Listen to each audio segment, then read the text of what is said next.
also getting new information right now from the governor of California as he filed an emergency note here as he says, quote, Donald Trump is behaving like a tyrant, not a president, by turning the military against American citizens.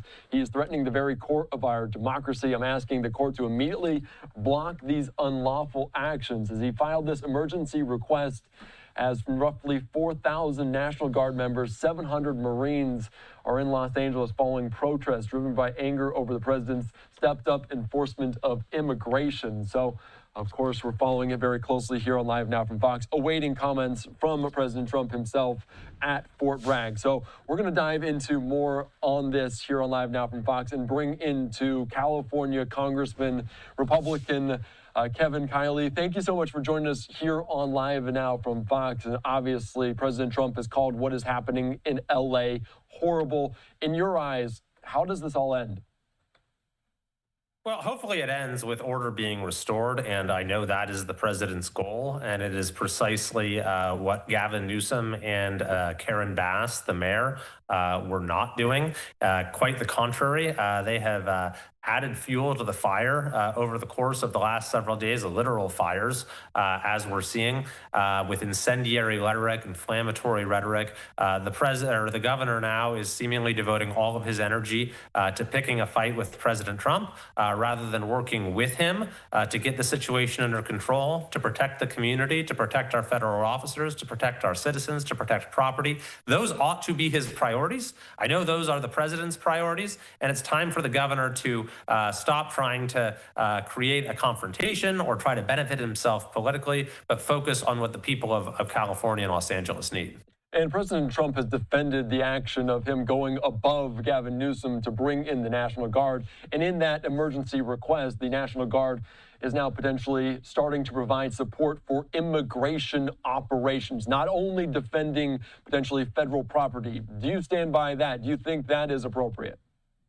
Well, what's allowed under the statute and just given the president's authority as commander-in-chief under the Constitution is to assure that federal operations can be carried out and are not obstructed. And so to the extent that the National Guardsmen are there for that purpose, which they are, they're protecting federal buildings. They're assuring that we don't continue to see rioters stand in the way of these targeted immigration operations. That's well within his authority, and it is his prerogative as commander-in-chief.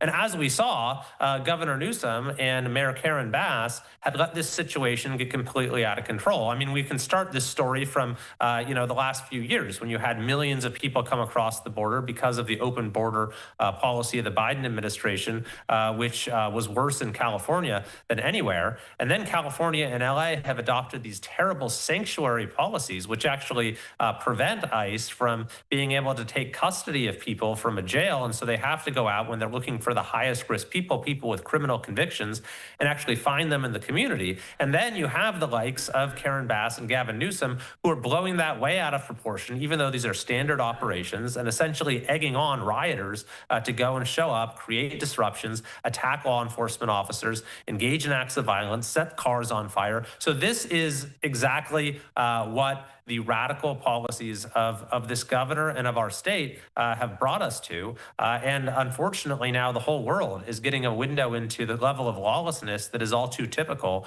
of life in California.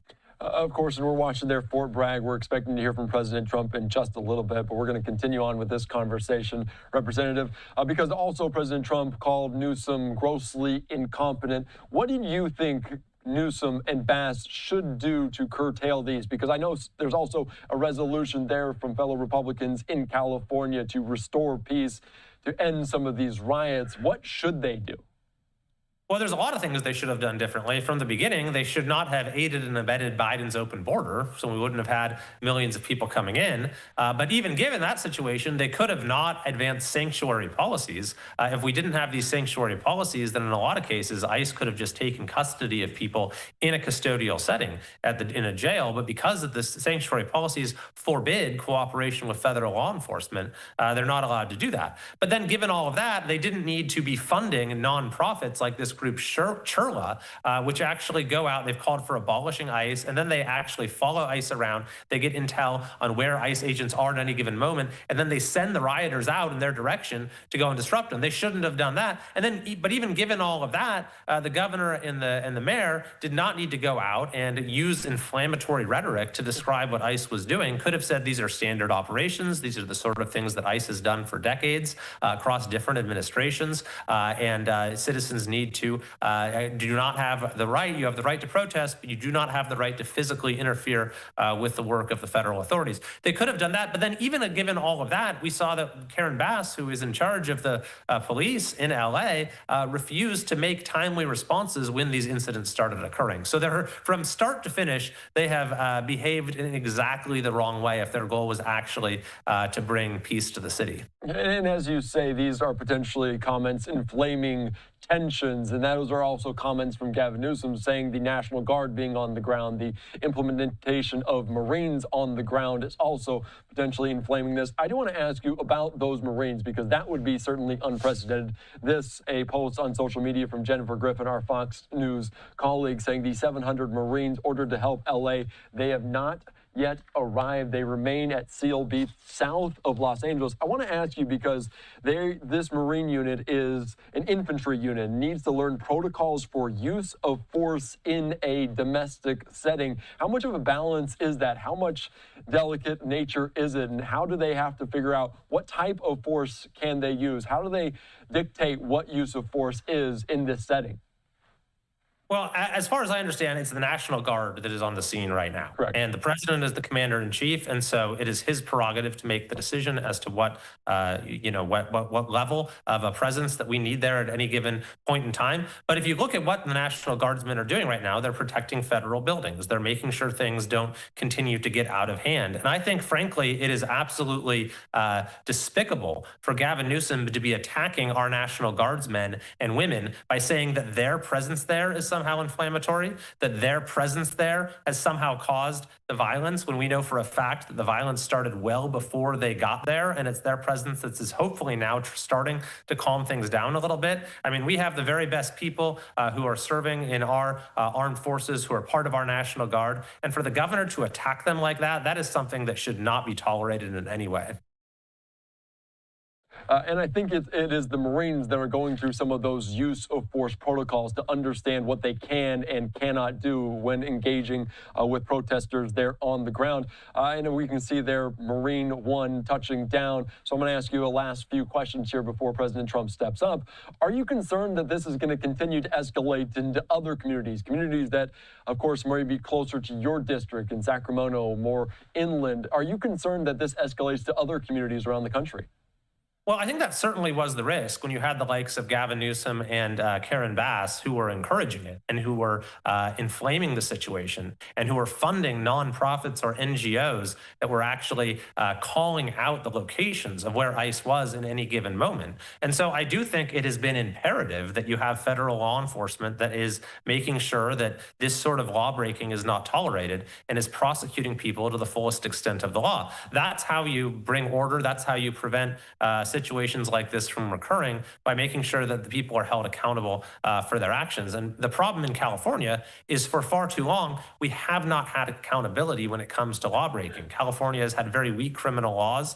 Governor Newsom has done a number of early releases from our prisons, which might explain why there are so many people out there who are ready to join the latest riot. So it doesn't have to be this way. This doesn't have to spread. It shouldn't spread, but we need to make sure that our politicians and our elected officials are behaving responsibly and are advising citizens that they have a right to express their views, but no one has a right to attack a law enforcement officer, to attack a federal official, to physically obstruct them from doing their jobs, to set things on fire. That's beyond the pale, and it's something that cannot be tolerated, and it's something that needs to be prosecuted when it occurs. Yeah, we've heard from a lot of different officials talking about that peaceful nature. That would be really sending the message. I want to ask you, have you heard from any of your constituents about this? Because the entirety of California, such a strong Latino, such a strong Hispanic community there, the fabric of so many communities there. Have you heard from constituents about that, concerns about immigration enforcement at all from people that elected you?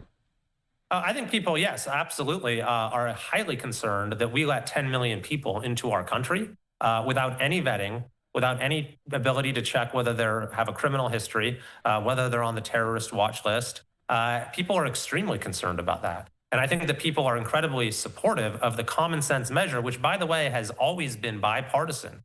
Across administrations, that when you have people who are in this country illegally, who commit crimes while here, who pose a threat to public safety, those people do not belong here. And they should be top of the list, highest priority when it comes to immigration operations. And usually in the past, we've been able to actually find these people in the safest and least disruptive environment, which is to say at jails and custodial settings. But because of California's terrible sanctuary policies, which Los Angeles has gone even further with, we can't do that. And so, they're trying to find these people wherever they might be. And we need to make sure that those targeted operations are respected. They're not being disrupted by politicians, by rioters, by those who would seek to undermine the rule of law. My last question, Representative Kiley, before I let you go, because we see there President Trump touching down in Fort Bragg, North Carolina. Would it be beneficial to have President Trump on the ground in California at all to potentially put this to rest at all? Well, actually, President Trump did come to California. He came to LA on the 4th day of his administration to look at the damage from the devastating wildfires there. And he held a roundtable with local officials, some of whom agreed with him, some of whom disagreed with him. I was fortunate to be at that roundtable. And I think that, now we're seeing another example of how the failed policies in California are bringing tragedy to our state and to our cities. And so I think that it is something that I'm certainly fighting for, is to bring some common sense back to California, to bring some common sense back to our immigration policies like the sanctuary state, to bring some common sense back to our crime policies so there are appropriate consequences. And when we talk about the fires, to bring common sense back to fire policy so we're managing our forests, and water policies so we're actually building places to store water and not diverting it to the ocean. We do need, I think, a lot of changes in California to restore the quality of life that our citizens ought to be able to enjoy.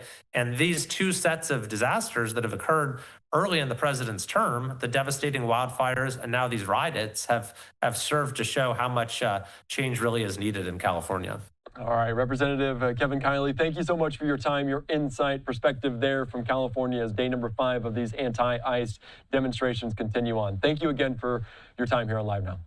You bet. Thanks for having me.